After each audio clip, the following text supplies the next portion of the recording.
with Danny. Somebody, that's why it's gonna bite my. You like Backstreet Boys better than NSYNC? No, that's ridiculous. No, I'm about to say I mean, how many Backstreet Boys songs can you list? that one. That's NSYNC. Oh, no, that's NSYNC too. Tearing up my heart when I'm with you. What's a Backstreet Boys? Wait, you just did one yesterday, right? That was NSYNC. For real? Yeah, Backstreet Boys. The only one I remember is the one where they're like in the airport and all the fans. Yeah. So whatever song that is. Otherwise, come on now. I don't remember Backstreet Boys. Come on now. NSYNC is legendary though. Come on. Welcome to another episode of Living Single with Dan and Danny, season 3 edition, man. Did you think we was gonna get here? I always knew he was gonna be there. I want it that way. You looked it up. Tell me why.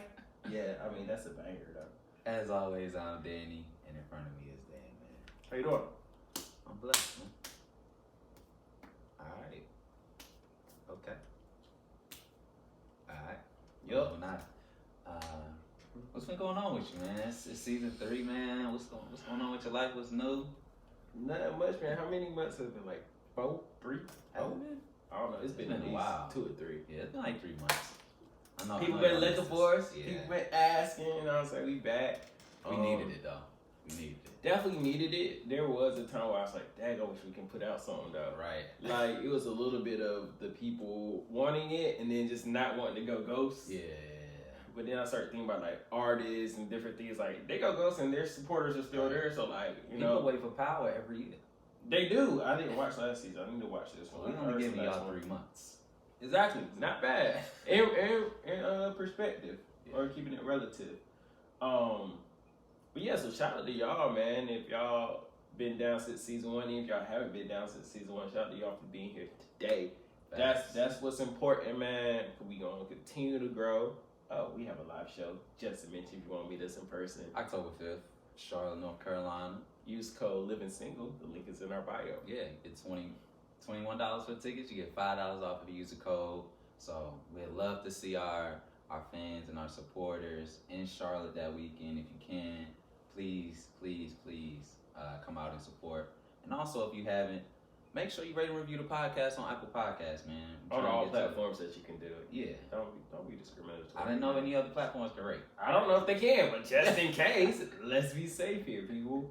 But I think during this time, I've just learned to be more self-aware. Learned to take my time before allowing my emotions or the moment to get in the way of logic. So, give me an example. Okay, say something happens at work. Instead of immediately being upset, break down the situation and what's going on. Mm-hmm. Is something really your fault? Is somebody overreacting? Is there something that can be done immediately? Or is it something that can bandage the situation before it gets worse? Like, so being more more proactive than reactive. Yeah.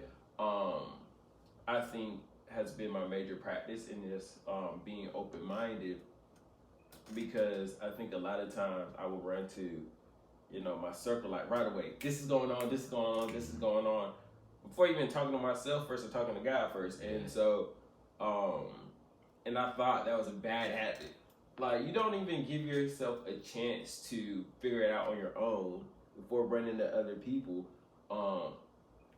And you look at that can become a crutch. Yeah, because you never, because what if those people aren't there? Then what? Exactly. You have to deal with it yourself. There's been times where like, I need to talk to such and such. Oh, they're busy, you can't. Yeah. So then you figure it out. Yeah. So you realize you have the ability to do stuff on your own. It's just sometimes you choose not to because you think you need others. Right. But to that same point, I also realize there's times where I talk to myself, talk to God, and then I'm like, I still want to talk to somebody. Yeah. Sometimes you just want that ear that that ear is there. Mm-hmm. Yeah, and you can hear yourself talk stuff out loud. Like, a lot of times I'm talking to my cousin, and then I'm saying it, he literally has to say nothing. I'm like, oh, but then if I do this, that's that. Okay, so I can see how that. All right, thanks for listening, man. He's like, all right, cool. I'm like, that's that. Shout out to Phil. Yeah, so I think that's been the major part, man. Learning that way. I think that can, and then not taking things so serious too. Yeah. Because That's a huge thing right there. exactly. I've had some family members with health issues and things of that nature, and then you realize like, or just knowing people who have family members who have health issues. I'm like, yo, for the most part, everybody healthy, or I'm healthy, or the person I'm in a situation with is healthy, is good. Like, what is not that deep? Yeah. So let's take a step back and figure out, like, all right, let's laugh about this, but let's just communicate and go, like, it can be simple. It can be that simple. Yeah. So, And that, like, I think I've embraced a personal motto of, like, it could always be worse, because I'm usually the person, like, girlfriends will come to, or other people will just dump like things that they're that's happening to them and want a perspective or want my advice. And I always, like, I've been criticized just by being too positive. But it's like, when you think about it in the context of things, this is 10 minutes out your day that you got upset. It's not gonna affect you. yeah. You're not gonna remember it a week from now. So why are you like stressing about it? I struggle with that sometimes too, only because I try not to, I don't know if this is a word, invalidate other people's emotions or what they're going through, because again, it can be easy for somebody to look on the positive end when they're not going through it. Yeah, very, very easy. So very I easy. always, sometimes when I'm giving advice, I always say just like disclaimer, like, I know it may not be this easy, or you know, I know it may be difficult, but just try to look at it this way, or try to do this, or like, and then you know they may not be able to, because again it could be difficult because they're in it. Yeah. Like if I'm going through, if my car just crashed and somebody said, "But you're alive, you healthy, you know broken bones." Be happy. It's gonna be hard for me to be happy because I have no car. Right. So Yeah. I think like stuff like that, I try to be careful with and understanding, while at the same time like lending my advice. Another thing I've been working on is, I had someone that I'm close to that told me that sometimes I listen to respond instead of just listening to listen. So I've taken a step back. Like if somebody calls me and wants to vent, I just let them talk. And usually they'll talk themselves out of it, like you said. They just literally want somebody to listen to. Exactly. And I'll be listening and be like, look, I'm gonna say this, what I learned in this book about, you know, positive thinking and everything, that. Like, damn, I'm about to hit him with this. Yeah. And I really don't be paying attention. Yeah. So I've now practiced just listening to listen and just letting them handle it for themselves. Yeah, I mean, we got to do that on this podcast too, and that's a struggle for me because you know I always want to cut people off. So I'm gonna try to do better in season 3. But yeah, to that point, because I realized one, I may not always be right. Yeah. So instead of trying to cut somebody off, answer them, or be such a rush to give them advice, just listen. Because one, what you might have said earlier may not be valid by the end of their statement. Exactly. And two, what you say might not be right. Period. So. Calm down, relax. Again, being proactive instead of real. Oh, they said this, I'm about to hit them with this. Yeah. Oh, they about to love this advice. I'm gonna be lit. Nah, just relax and chill. Take it easy. Listen to learn. Listen to comprehend. I mean, that's what listening is actually. Active listening. Yeah. Shout out to the therapist, man. Y'all have very hard jobs. Have you gone? I haven't. I've definitely been considering it a lot recently, just because I feel like there's things within my family structure, not things that happen in my family, but it's relationships that I have with my mom and sister. Like me and my sister, I've talked about it a bunch of times. And like when we grew up, we were close, very close. But as we got older, and my dad kind of got out the picture, and I had my stepfather, it was kind of like my sister and my mom, you know, they always clicked up because they were women. Yeah. So I always felt like the outsider. And I didn't have my dad. It was my stepdad. Yeah. So it's like I never really, you know, wanted to get that close to him because I wanted it from my dad. So I always felt like a little outsiderish. And I feel like that has carried with me to adulthood, whereas I don't really open up to my mom and sister as much as I would like to. Like I see other people's relations, like, dang, I wish like I could just joke and talk about my mom, all my business and stuff like that. But it's like that feels like such an outer body experience. I want to figure out why. That's interesting. Like that's why talk is important. What I want to say first, I want to go to a therapist just to see what it's like. But then there's a part of me like, what there's supposed to be answers, right? It's putting my pride aside and just be like, all right, just I can't trust handle it. Just trust this stranger. Because at the end of the day, like, I can go to them and they can tell me something. I can be like, all right, they just give me the generic answer, Right. or they just think this is right. Like, that's not what's going on. So you have to be able to trust them. Yeah. So I think if I go, I mean, now saying it out loud again, talking it through, like, it's just finding one that I build a relationship, just having relationship talk. Like, what would this look like? And then once I feel comfortable, then going from there. Yeah. But also talking things out, you saying that, bringing up a point. Like, I wonder if I have any of that. I'm not sure if it goes that deep. I don't think it does. Yeah. But I do know, like, me and my sister, because you have a twin. Mhm, So y'all are like, what are y'all, hours apart? Or how 3 does it- minutes. 3 minutes? Heavens, a bit. Well, hours would be a struggle for your Yeah. mama. Ooh, my bad. Shout out to I my guess it's sister, common man. sense. Shout out to my sister. So 3 minutes apart. Me and my sister are like a year and a half apart or whatever. And it was a little different. It was just, I think it was more so because she was a girl and I was a guy. Yeah. So And that's another dynamic too that, you know, plays a part. Yeah. So we're growing up, and of course she's well, I'm not gonna say of course, but she was a little tomboy, so we could do everything together, Mhm. play basketball, play sports. And I ain't gonna lie, sometimes, you know, I got in her little Barbie car, whatever, we rolled around. We was supposed to the same age, so her toys, my toys, vice versa. Like, y'all save that money. You took her out in the Barbie Jeep. It's I good. did. They You used got do to. back in the Yeah. day. You know, they didn't have these BMWs. Right. Yo, that is somewhere. I saw a kid with a Mercedes. I'm like, Hey, damn. man, they setting the bar high. Right. When they turn 16, nah, fam. That Mercedes from when you were 5. Right. Yeah, I get that again. But, so we're doing that probably around middle school, high school. So when a girl becomes a girl. Mhm. And they get their attitudes and all that. No Yeah. offense, ladies. And so then that's when we started branching apart and we didn't talk as much. She was and you know it's funny, like I wanted to I'm not gonna say I wanted to be like cool with her, but like I wanted to be with the older kids and she was with the older kids. Yeah. I was like, let me go. Oh, dad, well shit, I can't hang out in this crowd. Alright, Yeah. cool. That's my sister though. Hey. Yeah, my sister always was like because she's very outgoing, complete polar opposite from me. I'm an introvert, reserved. She's outgoing, so she knew all the cool, quote unquote, cool people in school, all the girls. Dad, So- you was a lame? I wasn't lame. I mean, Yeah, I was like, we can talk about it. We can talk about it. There's nothing wrong with being lame. I was like- Kids, there's nothing wrong with being lame. Like, dude, we're gonna get this out. Lame isn't even a real thing. It's a thing that the scholars make up, the kids in scholar world make up. Lame and cool and popular is a thing. So we're gonna break Daddy down. We're gonna figure this out. You don't have to be cool or lame, brother. You is you. Just be. Just be. I'm saying I didn't have problems with anybody in school. I was cool with everybody in school, but I was an athlete and I was like the honor roll type of person. So I was just naturally in the books or in sports. Like I didn't do a lot of socializing outside of girls. So yeah, but Started that home early, huh? Oh, that's wild, man. shout out to the sisters, man. No. Yeah, man, I have 2. You only got 1 sibling, right? Yeah, just Does your dad have any? no, just Okay. me and my sister. Interesting. Yeah, So I have a couple of things I want to talk about. that's right. I don't know which one I want to hit on first. We could talk about polygamy. I feel like that's a hot topic. Polygamy is multiple, right? I believe so. Yeah.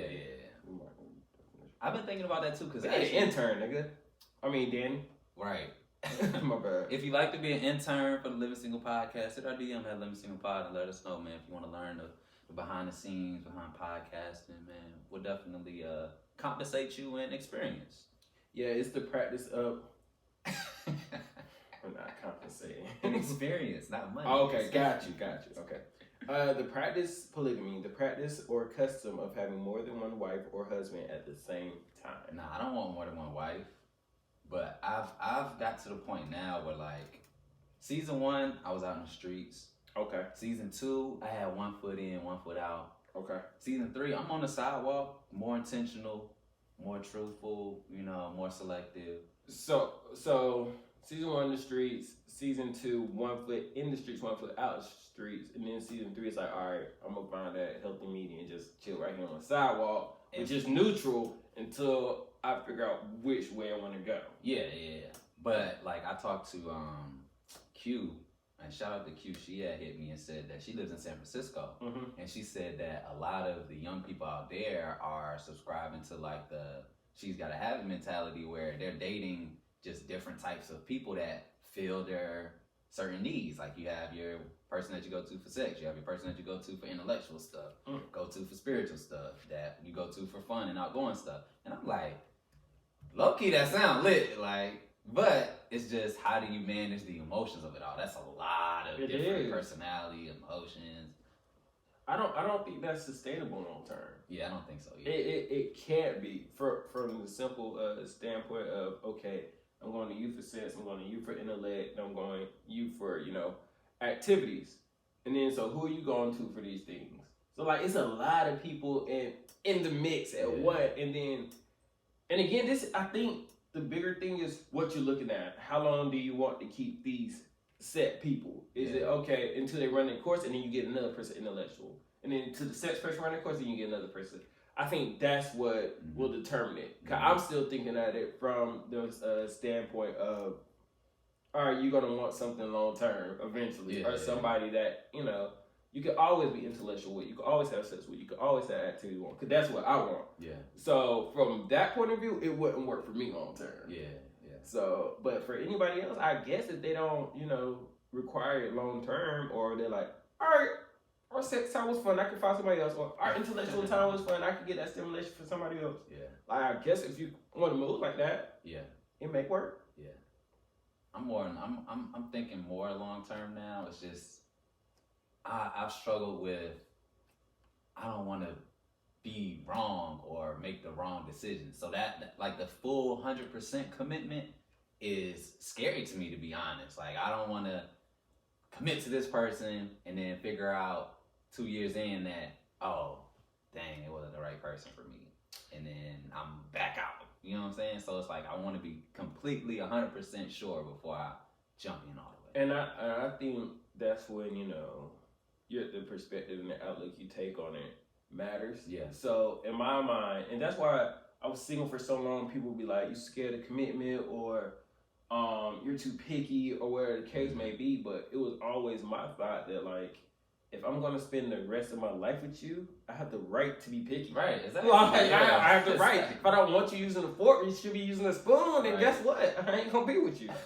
So, but when looking at it from that standpoint, it's no pie in the sky like, okay, I'm gonna be this age, or I'm gonna accomplish this, and then I'll be able to find the one. Yeah. Finding the one you're gonna be with for the rest of your life isn't easy. Oh yeah. And so for that, it's like, it's gonna take dating for 5 months and that not work. It's gonna take dating 1 year and that not work. It's gonna take, well, it could. I'm not gonna say it has to take. It could take that.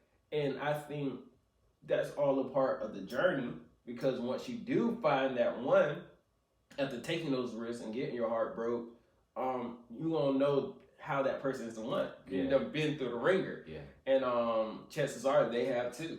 Yeah. So I think that's how I look at it. Like I'm not so much as scared anymore. It's just like, okay, in this relationship, how yours felt from your standpoint. Mm-hmm. Don't do that. Yeah.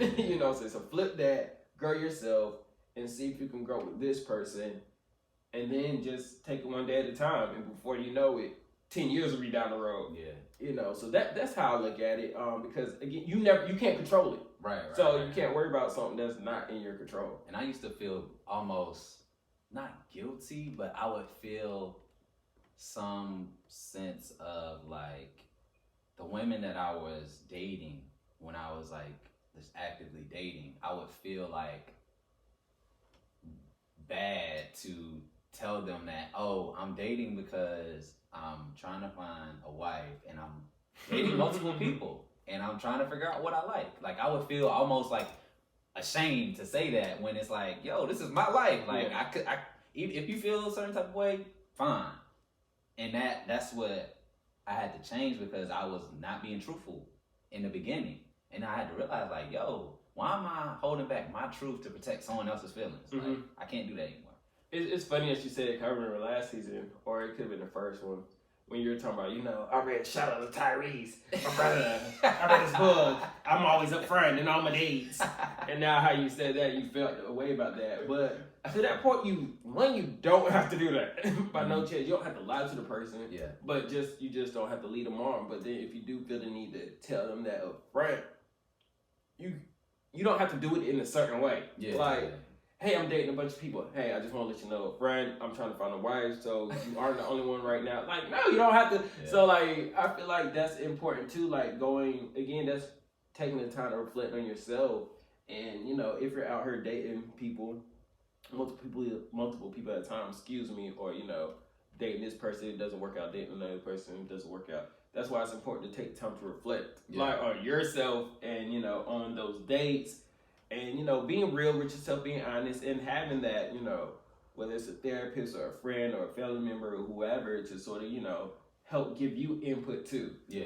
Because, again, you see yourself in a certain light or see yourself in a certain way that you can't fix something if you don't know it's a quote-unquote problem. Like, it has to be brought to your attention. So if you're coming at a mad aggressive type A, somebody needs to tell you, like, yo, that's mad aggressive type A, come type B. Yeah. You know what I'm saying? Or else you're going to keep doing it. Yeah. So I think it's important to be reflective. Can you go to relationship therapy as a single person? You can. You're in a relationship with yourself.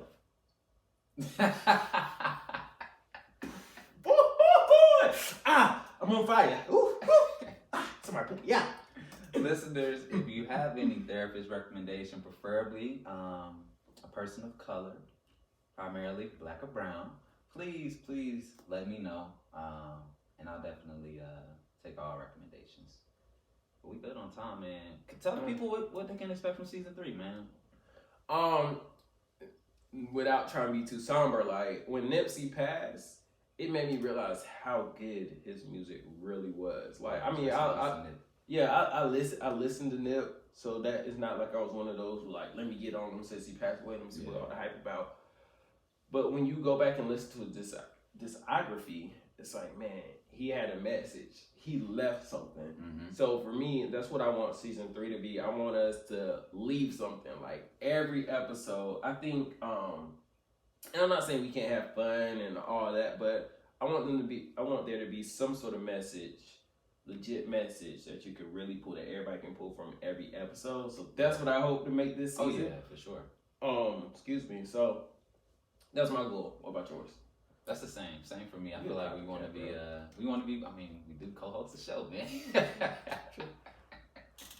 But I want it to be more impactful. People to really take, learn lessons from what we experience, what our guests come on. We're gonna have a lot more guests this season, with our guest experience, and I want, especially the men that we have, for us to show us in a very, like, just positive and vulnerable light, because you don't see Black men portrayed talking about love, relationships, heartbreak, depression. You don't see us talking about therapy. Like, right now, you don't see that portrayed in the media a lot. So I want us to start to shift that narrative. Shout out to the Red Table Talk, man. They took our format, but we like what they doing over there. We got Black Table Talks, man. I got a black table in my crib. You got a black table here. Hey, this is a card table. Y'all see what's going on. If y'all want that smoking Uno on space, y'all know where to find me. But yeah, we'll still have fun, of course. But that'll probably be like 3 out of 12 episodes this season. But yeah. Hey, we do got some wild things in the tuck. Yeah. In the live show? Oh man, that's about to be fire. So Blueface, baby. Make sure you get your tickets. Follow at Living Single Pod, rate and review. Yeah, season 3. Season 3.